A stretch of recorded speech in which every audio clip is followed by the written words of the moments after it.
The project is working to elevate its implementation to a higher level. The Ethiopian Development Response to Displacement Impact Project Phase 2 provided the training to finance, procurement, monitoring and evaluation experts from 6 project regions and 30 districts. This training, which is said to elevate the project's effectiveness to a higher level of implementation, competence, particularly address gaps in financial administration and procurement systems by following World Bank guidelines and international financial management systems. The training, which covers everything from planning and implementation to monitoring and evaluation, system with quality, report preparation, will further enhance the implementation capacity of the project's experts. Mr. Nagatu Bogale, the national coordinator of the project, confirmed this regarding the training. አመሰግናለሁ። የዛሬ ስልጠና በዚህ በአዳማ ከተማ እናደርገው ፕሮጀክታችን ከክልል እስከ ወረዳ ድረስ ያለውን የፋይናንሻል ማኔጅመንት ላይ የተሳተፉ ሲኒየር አካውንታንቶችን ካሽሮችን እና እንዲሁም በዚህ በግዢ ሂደት ውስጥ የሚሳተፉ የግዢ ባለሙያዎችን በሶስተኛ ደግሞ ይህን ስራ እቅድ አስተርቶ አቀናጅቶ ከመብራት አንፃር የኤምኤንዲ ባለሙያዎችን ጭምር በጋራ ሶስቱንም ክንፎችን በማቀናጀት አጠቃላይ ፋይናንሻል ማኔጅመንታችን በተመለከተ የግዢ ስርዓታችን በተመለከተ ከእቅድ ዝግጅት ጀምሮ እስከ በጀት ኮንትሮሊንግ ድረስ ያለው ሂደት በጋራ ለመገምገምና እስካሁን በዚህ በ2017 በጀት ዓመት እስከ መጋቢት 15 ድረስ እንሰራለን ብለን ያቀድናቸው እቅዶች አሉ። እነዛን እቅዶች በተመለከተ አፈጻጸማቸው ምን ይመስላል የሚል ግምገማና ልምድ ልውውጥ ለማካሄድ ነው።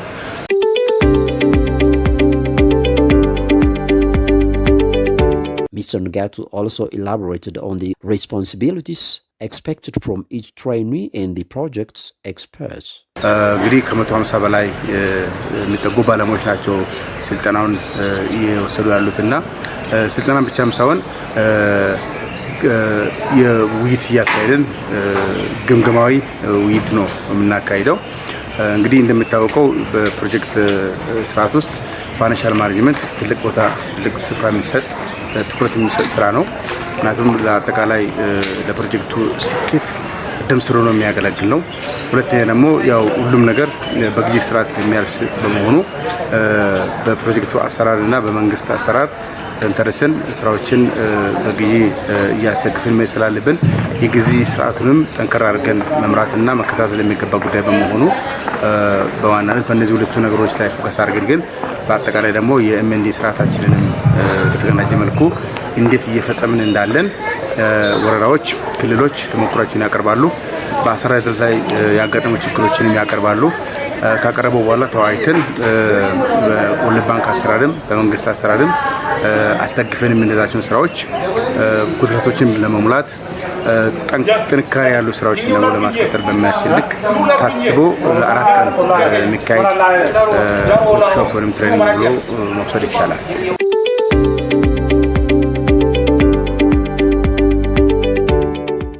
እስካሁን ባለን ግምገማ አንደኛ ከሪፖርቶች በየኳርተሩ በየወሩ የሚወጡ ሪፖርቶች አሉ። ከነዚህ ሪፖርቶች በመነሳት ሁለተኛ የኛም የፋይናንስ ቲም ወደ ክልል በመውረድ ወደ ወረዳ በመውረድ ቀበሌ በመውረድ ካደረጋቸው አሰስመንቶች እንዲሁም የኛም ሌሎች የባለሙያዎች አሉን በየሴክተሩ እነሱም ባደረጉት ክትትል ከፋይናንስ አንፃር ያሉ ጉድለቶች እንዲሁም በወርልድ ባንክ በኩል በሚያደርገው አሰስመንትና ክትትል የሚሰጡ ፊድባኮች አሉ። እነዛን መነሻ አድርገን ጋፖቻችንን በደንብ ለይተናል።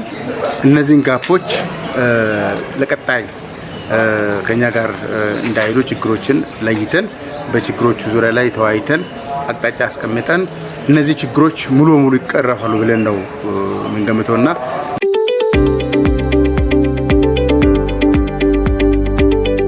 የምናገረው እንደ ጋፕ የምንወስዳቸው የለየናቸው ችግሮችን ለይተን በቀጣይ ወርልድ ባንክም የኢትዮጵያ መንግስትም እንደ ፕሮጀክት ደግሞ ፕሮጀክቱም የሚፈልገውን ልማት እናሳካለን የሚል እምነት ነው ያለንና ጋፖችን ለይተናል።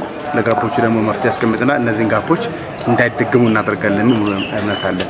እንግዲህ የስደተኞች ተጽዕኖ ምላሽ ልማት ፕሮጀክት የህዝብ ፕሮጀክት ነው፣ የማህበረሰብ ፕሮጀክት ነው። አፕሮቻችንም ማህበረሰብ መር የልማት አቅጣጫ የሚከተል ነው። በመጀመሪያ ምዕራፍም በሁለተኛ ምዕራፍም በእነዚህ በ6 ክልሎች ወደ 30 በሚጠጉ ወረዳዎች ላይ ከ300 ቀበሌያትን በመያዝ ስደተኞች ባሉባቸው አካባቢዎች ላይ በርካታ የልማት ስራዎችን ሰርተዋል። አሁንም እየሰራ ነው ያለው። ይሄን የህዝብ የሆነ ፕሮጀክት የማህበረሰብ የሆነ ፕሮጀክት ለማህበረሰብ ጋር አብሮ የሚሰራ ለማህበረሰብ ልማት ክፍተትና ችግር መፍትሄ የሆነ ፕሮጀክት ከማሳካት አንጻር በግዢ በፋይናንስ በእቅድ ከማህበረሰቡ ደግሞ የሚጠበቁ በርካታ ድጋፎች አሉ። ለምሳሌ መዋጮ ማህበረሰቡ ያደርጋል። በገንዘብም በጉልበትም በማቴሪያልም መዋጮ ያደርጋል። ይህን አስተባብረን በተቀመጠው አሰራር በመንግስት አሰራር ያለን ውስን ሀብት በቁጠባ በአግባቡ በመጠቀም ለልማት ማዋል ከኛ ከሰራተኞች ይጠበቃል። ይህን ከማድረግ አንጻር ለፕሮጀክቱ ለሁሉም ሰራተኞች ከፌደራል እስከ ወረዳ ላሉ ስታፎች ማስተላለፈው መልእክት ጠንክረን ከህዝባችን ጋር በመስራት የህዝባችንን የልማት ጥማትና ችግር መፍታት መቻል አለብን። እኛ ይዘን የቀረበው የተወሰነ ገንዘብ ነው። ይህን ውስን ገንዘብ እንዳይባክን ጥንቃቄ እያደረግን ለታለመለት ዓላማ ብቻ እያዋልን የህዝብን ተጠቃሚነት ማረጋገጥ ግዴታችንም ነው።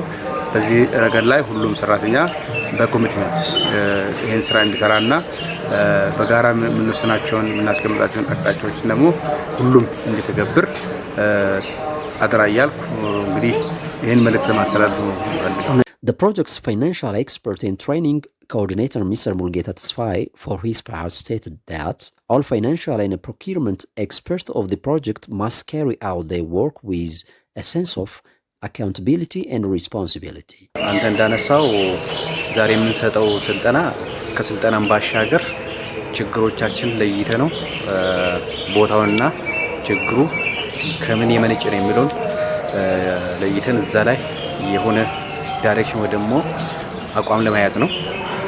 አንደኛ ስልጠናው ያስፈልገበት ዋና ምክንያት በተለያዩ ጊዜያት በተለያዩ ሪጅኖች እና ወረዳዎች እነዚህ የአስተዳደር ሰራተኞች የምንላቸው የፋይናንሻል ማኔጅመንት ስታፎች፣ የግዢ ባለሙያዎች፣ ሲኒየር ኤንድ ኤምኤንዲ እና ሌሎች አካላት በየሪጅኑ አሴስ ስናደርግ ነበረ። ከዛም አልፎ የዓለም ባንክ ቡድን በራሱ መንገድ አንዳንድ ጥናቶችን አካሂዶ አንዳንድ ክፍተቶች ፕሮጀክቱ በትግበራ ወቅት ያሳየባቸው ኤሪያዎችን ለይቶ በሪፖርት መልክ ሰጥቶናል። ከዚያ እንኳ የመጀመሪያ እነዛ ችግሮች ላይ የሆነ መፍትሄ ለመውሰድ ነው። ሁለተኛ ላይ እነዛ ችግሮች በታሪክ አጋጣሚ እኛ ፕሮጀክቱ ሚድፈርም የምንለው ደግሞ የትግበራ አጋማሽ ላይ እየደረስን በመሆኑ ገና ብዙ አመታት የሚቀሩ ስለሆኑ እነዛን ካላስተካከለን እነዛን ወደ መስመር ካላስገባን ሌሎች ተጨማሪ ሪሶርሶችን የምናገኝበት መንገድ ሊያጠብ ስለሚችል ያንን ለማስተካከል ነው። ከዛ ውጪ ችግሩን የጋራ ማለት ነው ዋነኛው ዓላማ። ችግሩን የጋራ ካረግን በኋላ ቤት እና እንዴት መውጣት እንዳለብን እንዴት ማስተካከል እንዳለብን የጋራ አቋም ይዘ ነው ወደ ማስተካከያ እርምጃ ለመግባት ነው የታሰበው።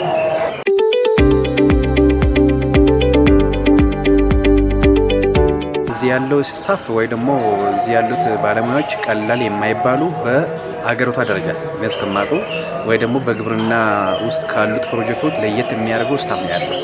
ለምን ቢባል በዚህ ፕሮጀክት ሁሉም የተሟላ ስታፍ አለ። ለምሳሌ ብንወስድ ከሌሎች ፕሮጀክቶች አንጻር አንዳንድ ፎካል ፐርሰን ነው የሚኖረው ወይ ደግሞ አንዳንድ ፋይናንሻል ባለሙያ ነው የሚኖረው። ግን ይህ ፕሮጀክት በሙሉ አቅም ነው የሚንቀሳቀሰው፣ በሙሉ ስታፍ ነው የሚንቀሳቀሰው። ሁሉም ሰው ኮሚትድ ከሆነ ሁሉም ሰው ችግሮቹን የኔ ችግር ነው የኔ ወረዳ ችግር ነው ብሎ አምኖ ከወሰደ ከተቀበለ ከእንደገና ደግሞ ከግንዛቤ መስጠትም አንጻር ከስቴክሆልደሮቹ ጋር የሚነጋገርበትና ኢሹውን የጋራ ካረገ ነገሮቹን ወደ መስመር ማስገባትና ነገሮቹን ለማስተካከል ብዙም ችግር ይኖራል ብዬ አላስብም። We believe that this training will strengthen this capacity, he said. During the training, the implementation of each region and district was examined. It was assessed whether working is being carried out with accountability and professional ethics. Directions for solution has been set so that districts and regions can quickly address their problems and gaps and elevate their implementation to a higher level. The trainings for their parts have pledged to work towards better implementation by eliminating their gaps, particularly in financial administration and procurement system, using the knowledge and experience exchange gained from the training. Experts from Benishangul Gumuz, Gambela, and Afar project regions have confirmed this.